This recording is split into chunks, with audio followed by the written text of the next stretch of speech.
होता की conceptual study of अंशांश कल्पना अँड इट्स ॲप्लिकॅबिलिटी इन प्रमेय with special reference to diabetes मेलायटस.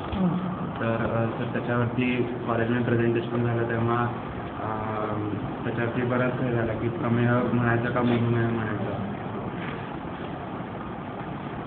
आणि दुसरं आपण अंशांश कल्पना प्रमेयातली बघणार आहे, मग डायबिटीज मेलायटस कशासाठी घ्यायचा असे 2 मुद्दे त्यामध्ये आहेत. हां, 2 मुद्द्यांची उत्तरे करा. तुम्ही सुद्धा त्याप्रमाणे करायचं ना कामाला नाही, मग काय ठरवायचं का दोन्ही केलेच का. तर पण मग प्रमेय बऱ्याच जणांचं म्हणणं पडलं प्रमेयाच्या जागी मग मधुमेह म्हणा. पण मग मधुमेह म्हटलं तर मग तो फक्त वाताच्यातला एक प्रकार असा येईल. आणि नाही मधुमेहातलं तर शंकरपंडित मधुमेह सुद्धा आहे. शंकरपंडित मधुमेह सुद्धा वेगळा आहे. तिथे मधुमेह एक वाटेले आहे तो वेगळा. चला किंवा प्रमेयाच्या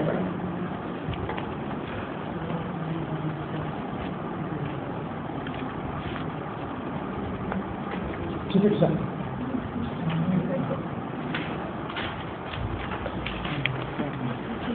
आणि 450 श्लोक 55.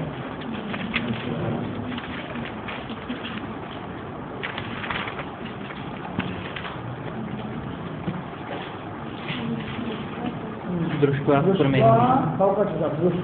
प्रमेयं मधुरम प्रमेयं दृष्ट्वा. गोडवा साखर आहे लगीमध्ये, सपिच्छम आहे, थोडी इच्छा आहे, इच्छिता आहे, रंग मरासारखा आहे. दृष्ट्वा प्रमेहम मधुरम सपिच्छम मधुरतमम, मधुसारखा रंग वर्णगंध इत्यादी आहे. शा काय शा विविधो विचार आहे. 2 प्रकारचे विचार मनात येतात. कुठले? क्षीणेषु दोषेषु अविनात्मकशात, म्हणजे वातज प्रमेय, वातज मधुमेह, किंवा संतर्पणात्मा तपसंभवश्या, संतर्पणजन्य कफचे मधुमेह आहे का. तेव्हा संतर्पणजन्य मधुमेह आहे का अत्यंत शीर्षाचा आहे. अत्यंत शीर्ष.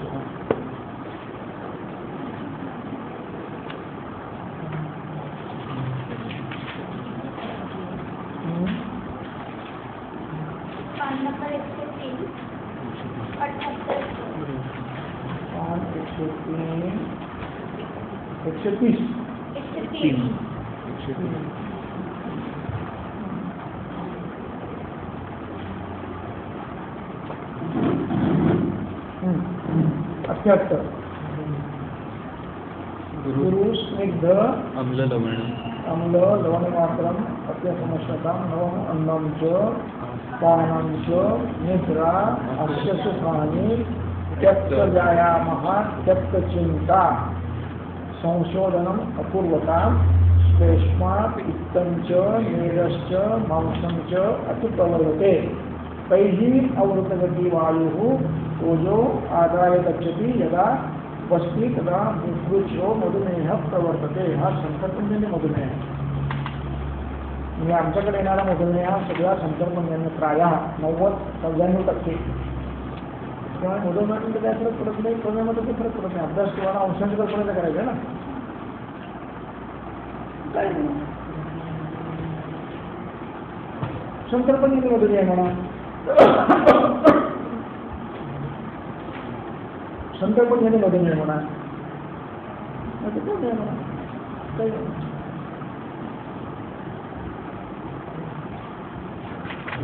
आणि ह्याच्यामध्ये मग अंशांश कल्पना जी घ्यायची ती त्रिदोषांची घ्यायला लागेल. ज्याची असेल त्याची घ्यायची, जो येईल तो समोर नाव पाहिजे की नाही अंशांश एवढंच नाही करा. जे हेतू सापडतील जे प्रत्येक रोग्यामध्ये त्याचं आपण हे करायचं, मांडणी करायची. दुसरं काय करायचं, आता मी पॉईंट करणार आहे तर अंशांश कल्पना करता मात्र नेहमी दोष पडणार आहे. द्रवगुणाने श्लेष्ठ वाढणार आहे, द्रवगुणाने पित्तही वाढणार आहे आणि शीतगुणाने वायू वाढणार आहे. अंशांश कल्पना आहे. तर एक स्पेसिफिक दोषाला लिमिट करून नाही करायचं हरकत तुम्हाला. कारण अंशांश कल्पना ही अशी कल्पना विषयी मुळात की एक हेतू 2 विषयांच्या 3 विषयांचे अंश वाढवतो अशी कल्पना आहे. म्हणजे एक ऋतू घेतला तुम्ही शिशिर ऋतू आहे ना, काय हा शिशिर ऋतू जसा शीतगुणाने स्निग्ध श्लेष्म वाढवतो तसं वृक्षादी गुणाने वायू वाढवते आता.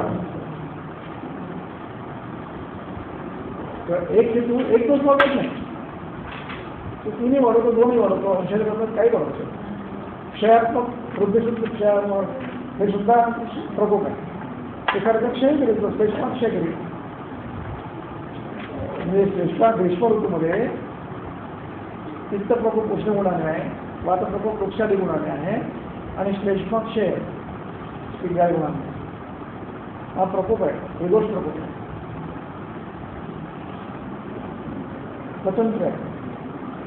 जर नीट राहिलं तर, जर आईस्क्रीम झाला तर केव्हा प्रकोप होणार, थंड पाणी दिलं तर वातपित्त प्रकोप होणार आहे. आणि अत्यंग पान केलं तर वातपित्त पित्तही बलगुणाने वाढणार आहे, लष्करा बलगुणाने वाढणार आहे आणि वायुशीत गुणाने वाढणार आहे. ही संकल्पना अंशाची कल्पना. किंवा अंशाची कल्पना करताना हेतू प्राधान्य, हेतूवर ठरतं अभ्यास करायचा, दोषावर नाही ठरत.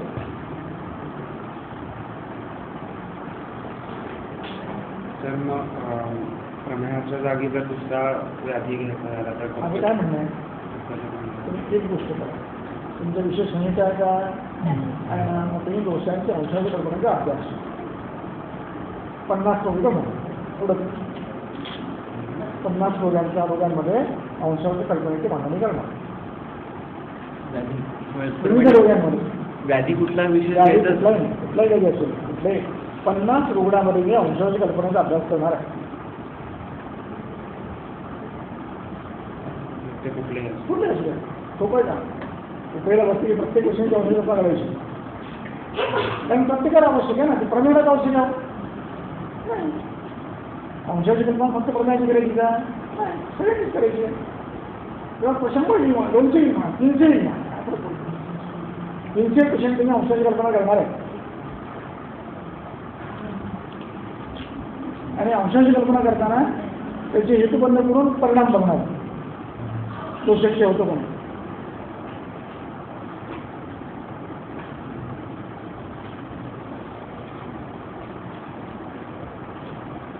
असं करता येईल. किंवा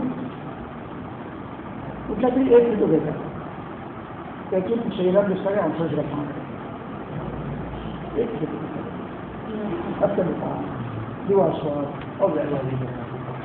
अव्यायामाचे अंशांशी परिणाम, दोषांवरचे अंशात्मक परिणाम असं विचार केला.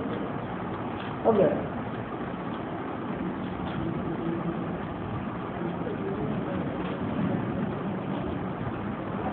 अत्यंगपान दिवाश्वास कुठल्या तरी एका हेतूचे परिणाम बसतो.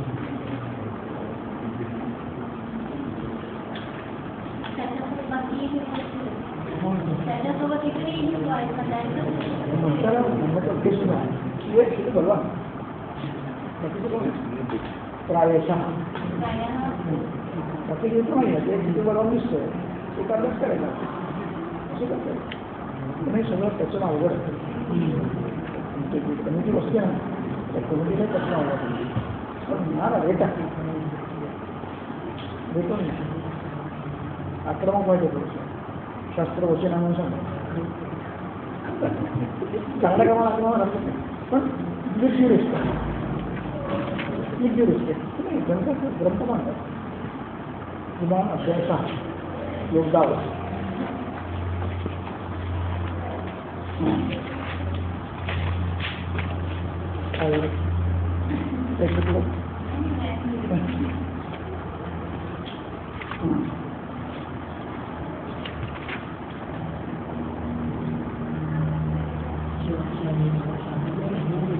प्रायश्चाधिकदोषाणाम् एकाधिष्ठानाय सन्निपातः संसर्गो वा समानगुणत्वात् दोषा ही दूषणे समान.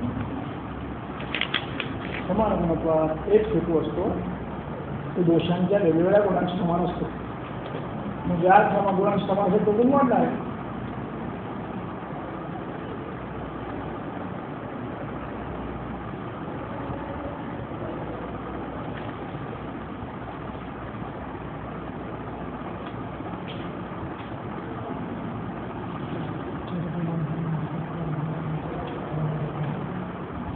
खाली उदाहरण दिलंय कटुपित्त आम्लासोबत आहे.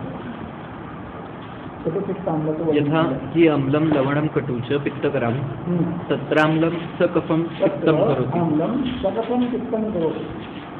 लवणं च स पित्तं कफं करोति कटुषु स वातं पित्तं करोति. मग आता कटुरसामध्ये काय आहे? अग्नियान वायू आहे ना. मग हा आग्नेय गुणाने पित्तवृद्धी करतो, उष्ण गुणाने, वृक्ष गुणाने, आणि वृक्ष गुणाने अग्रवृद्धी करतो. याचं नाव अंशांश कल्पना. चरकविनोदचा अध्याय 10वा श्लोक 254 पान क्रमांक. म्हणजे तुम्ही अंशांश कल्पना मागताना पहिल्यांदा हे मांडायचं.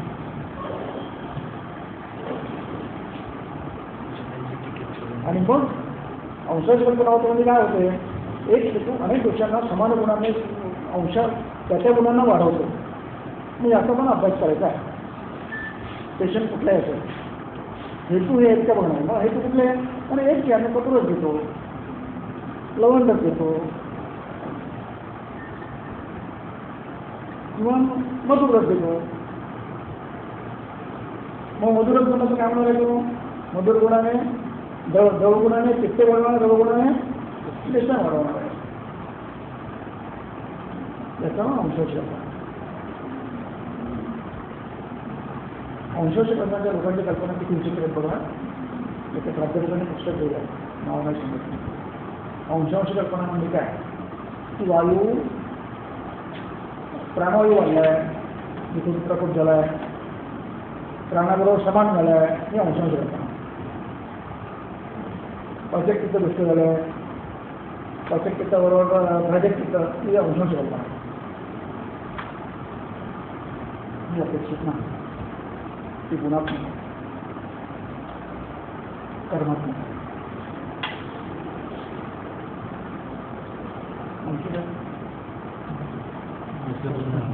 माझा टॉपिक असा होता की स्टडी ऑफ महाकाश आहे विथ स्पेशल रेफरन्स टू अशोकन महाकाश आहे. अशोकन महाकाश आहे. तर यामध्ये असं वेरी त्यांच्या म्हणजे त्या दिवशी कम्युनिटीकडे असे होते की स्टडी ऑफ महाकाश आहे असं म्हणजे ऑब्जेक्टिव्हमध्ये पहिल्यांदा समजलं स्टडी ऑफ महाकाश आहे विथ स्पेशल रेफरन्स. महाकाशी बाबतीत चुकीचं आहे. हो तुला काय म्हणायचं ते क्लिअर नाही. हो तिथे एफिकसी ऑफ महाकशा आहे तुला द कॉन्सेप्ट ऑफ महाकशा पाहिजे त्यांचा त्याचे क्रायटेरिया ऑफ महाकशा करायचे. ॲक्च्युली ते क्रायटेरिया पण करायचं आहे आणि एफिकसी फक्त द्रव्यान त्या तो पण आहे स्टडी ऑफ महाकशा म्हणता सेकंड क्वेश्चन तो पण आहे evaluate the efficacy of one of the drug of महाकशा. हो म्हणजे ते पण आहे म्हणजे ड्रगचं पण आहे त्यामध्ये महाकशाची एफिकसी बघा त्या व्याधीवरती बघा.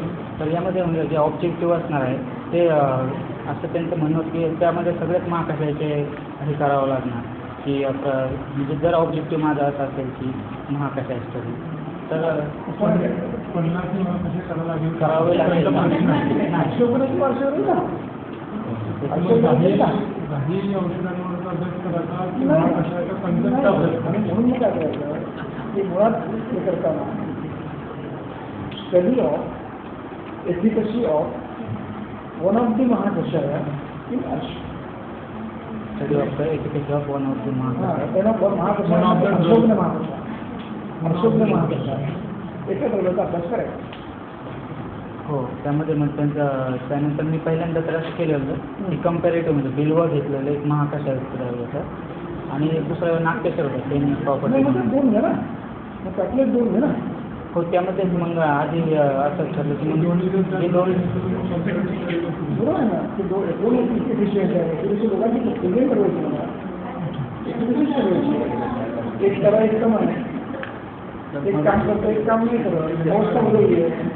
मी काय केलं होतं बिल्वा हा महाकशाचा द्रव्य आहे आणि नागपिशर जो आहे हा द्रव्य जो अशात वापरतात तो महाकशात नाही घेतो. मग तो असं म्हणणं होतं की दोघांचं जर सारखं आहे तर यांनी महाकशात का नाही घेतो घेणं दोघं आहे हां हो घेणं दोघं असं पण हां करता येईल. मला 11 होते करायचे 10 करायचे. घेता येईल का घेण्याजोगा आहे की नाही तो असं म्हणजे त्याला पण घेता नाट्यशा येईल घेता येईल का? हा सर म्हणजे स्टडी होऊ शकतो समजा घेता येईल रे. मला आवडली आहे. फक्त तुला जो विषय आला तुझं मोल्ड करायला लागेल. हो मग तेच मग आता मोल्ड कसं करायचं माहिती का की सगळ्या लोकांची एक चुकीची पदवी झाली की तुमचा विषय काय आहे? स्टडी ऑफ महाकाश आहे संहिता आहे का? हो, संहिता. मग संहिताकारांनी विषय करताना तो क्लिनिकल स्टडीज पाहिजे असं नाही आहे का? नाही तसं तर नाही पण कशामध्ये क्लिनिकल स्टडीज थोडंसं क्लिनिकल काही गरज नाही आहे. काहीही कळत नाही, काही ज्ञानात फरक पडत नाही. काही फरक पडत नाही ज्ञानात. बेसिकमध्ये भाग पडत नाही. काहीही फरक पडत नाही ज्ञानामध्ये. माफिक फरक पडत नाही एवढं. मग कशाला कष्ट करायचं बुवा? फोटोनाटक कशाला करायचं? नाही खोटं नाटक नाही तुझं काहीच नाही तर ते मागच्या वर्षी झालं त्यांनी त्या आयडोलवरून पण घ्यायला सांगितलं कशाला क्लिनिकल स्टडी करायचं.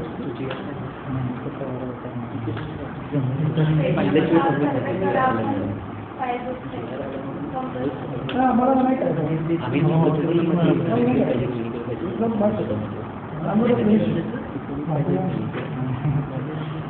हो ना करायचं. मला होतं मी काय नाही प्रॅक्टिस सुद्धा करणार नाही क्लिनिकल नाही प्रोफेसर काम करणार मला नको ठीक आहे. पण समजा कोणाला करायला काय मतलब ना महाराजांनी पण का महाराजांचं उद्देश करायचं महाराजांचं करायचं एखाद्या तरी ते बदलणारा झाला पाहिजे नाही ना मला नाही काही रोज नसेल बघूया फक्त नाही रिलेक्ट नाही एखाद्या तरी असं उत्सव खाली पाहिजे म्हणजे सगळं बदले सुद्धा बदलणार नाही. एक महात्मा फुले निघाला पाहिजे एक आंबेडकर निघाला पाहिजे तर बदल आता बदल आता बदल नाही परवापासून चाललंय. मला नाही करायचं म्हणून काय करायचं म्हणजे रिजेक्ट करायचं प्रेझेंटेशन आणि सी आणि गोल म्हटलं एक आणि बदलून नाही आता समजा वेळ पण कमी राहिला मग तुम्ही काय करायचं नागपेश आणि दिले हो पण मग विषय कसा मग स्टडी ऑफ अशोकराव महाकषाय स्टडी ऑफ 2 ड्रग्स किंवा study of 1 drug out of अशोकराव महाकषाय इन कंपॅरिझन विथ नागपेश दोन ड्रग आहे नागपेश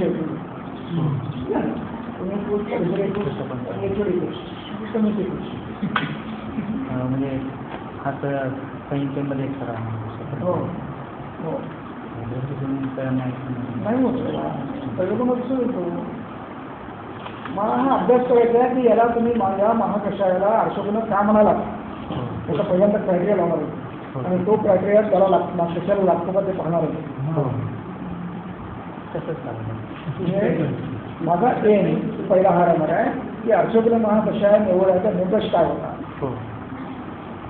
मग नाट्येश्वर अशात वापरतात त्याला तो क्रायटेरिया लागतो का नाही. तो गणात नसेल पण त्याला लागतो.